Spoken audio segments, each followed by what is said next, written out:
சிவபெருமானே காசிக்கு நிகரா உருவாக்கப்பட்ட ஒரு கோவிலுக்கு வந்திருக்கிறோம். மிக பழமையான 1200 வருஷம் பழமையான ஒரு கோவிலுக்கு வந்திருக்கிறோம். இந்த கோவிலோட தல வரலாறு, இந்த கோவிலை பற்றின விவரங்கள், இந்த கோவில் எங்கே இருக்குது அப்படின்றதெல்லாம் பார்க்குறதுக்கு முன்னாடி, நான் இந்த மாதிரி பழமையான கோவில்கள், அப்புறம் இயற்கை சார்ந்த இடங்களுக்கு நான் போயிட்டுருக்கிறேன். இந்த மாதிரி பயணம்லாம் உங்களுக்கு பிடிக்கும் அப்படின்னா, நம்ம சேனலை சப்ஸ்கிரைப் பண்ணுங்கள். இதே மாதிரி இன்ட்ரெஸ்ட்டாக இருக்கிறவங்களுக்கு இந்த வீடியோவையும் நம்மளோட சேனலையும் ஷேர் பண்ணுங்கள். தொடர்ந்து ஆனந்தமாக பயணிக்கலாம். நாம் இன்றைக்கி வந்திருக்கிற கோயில் பார்த்திங்கன்னா நாரம்பூ நாதசுவாமி. சிவன் சுயம்புவாக வந்திருக்கிறாரு. அம்மன் கோமதி அம்மன். எந்த ஒரு சிவன் கோவிலுமே இல்லாத ஒரு சிறப்பாக இங்கே அம்மனும் சுயம்புவாக இருக்கிறாங்க, சிவனும் சுயம்புவாக வந்திருக்கிறாரு. திருநெல்வேலி மாவட்டத்தில் வீரவநல்லூர் அப்படின்ற ஊருக்கு பக்கத்தில் திருப்படைமருதூர் அப்படின்ற அழகான ஒரு கிராமம். அந்த கிராமத்தில் கடனா நதி, தாமிரபரணி, அப்புறம் மணிமுத்தாறு, இந்த 3 ஆறும் கலக்கிற தாமிரபரணி கரையில் இந்த அற்புதமான பிரம்மாண்டமான பழமையான கோவில் அமைஞ்சிருக்குது. இந்த கோவில் உருவாவதுக்கான சிவபெருமான் நடத்திய அந்த திருவிளையாடல், அப்புறம் அந்த கோவிலோட தல வரலாறு, அப்புறம் அந்த கோவிலோட பழமையான நிறைய ஹிஸ்டாரிக்கல் ரிலேட்டடாக இருக்கிற பழங்கால மூலிகையை வச்சு இயற்கையான வண்ண ஓவியங்கள், அப்புறம் மர சிற்பங்கள், அப்புறம் கற்சிற்பங்கள் அப்படின்னு சொல்லிட்டு இந்த கோவிலில் சொல்கிறதுக்கு நிறைய விஷயங்கள் இருக்குது. பிரம்மாண்டமான கோவில். ஒன்று ஒன்றா நம்ம பார்க்கலாம். இந்த வீடியோ ஃபுல்லாக பாருங்கள். நிறைய பேருக்கு ஷேர் பண்ணுங்கள். கைலாயத்தில் தேவர்கள் எல்லாரும் சேர்ந்து சிவபெருமான்கிட்ட காசிக்கு நிகராக ஒரு கோவிலை உருவாக்கும்படி கேட்குறாங்க. சிவபெருமான் பிரம்ம தண்டத்தை விட சொல்கிறாரு. அந்த பிரம்ம தண்டம் உலகத்தில் விழுந்த இடம்தான் திருப்படைமருதூர்.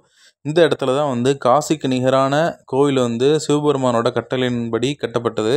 இந்த கோவிலோட தல விருட்சம் மருத மரம். இந்த இடம் ஃபுல்லாக ஒரு காலத்தில் மருத வனமாக இருந்திருக்குது. வீர மார்த்தாண்டவர்மன் அப்படின்ற மன்னன் இந்த இடத்துல ஆட்சி புரிஞ்சிருக்கிறாரு. ஒரு காலத்தில் அவர் இந்த இடத்துல வேட்டையாடும் பொழுது இந்த மருத மரத்துக்கிட்ட ஒரு மான் இருந்திருக்குது.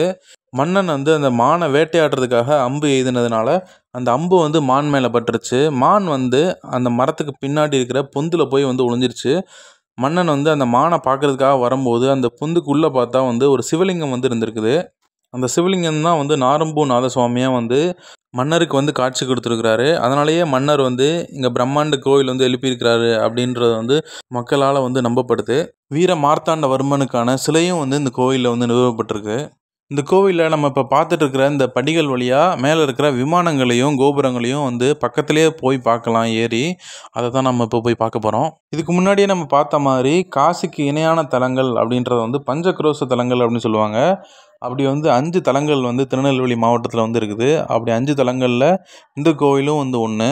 மருத மரம் தலவிருட்சமாக இருக்கிற 3 சிவன் கோயில்கள் இருக்குது இந்தியாவில். அதை அர்ஜுன விருட்சம் அப்படின்னும் சொல்லுவாங்க. அந்த 3 தலங்களில் ஒன்று ஸ்ரீசைலம் ஆந்திராவில் இருக்குது. இன்னொன்று திருவிடைமருதூர் தஞ்சாவூர் மாவட்டத்தில் இருக்குது.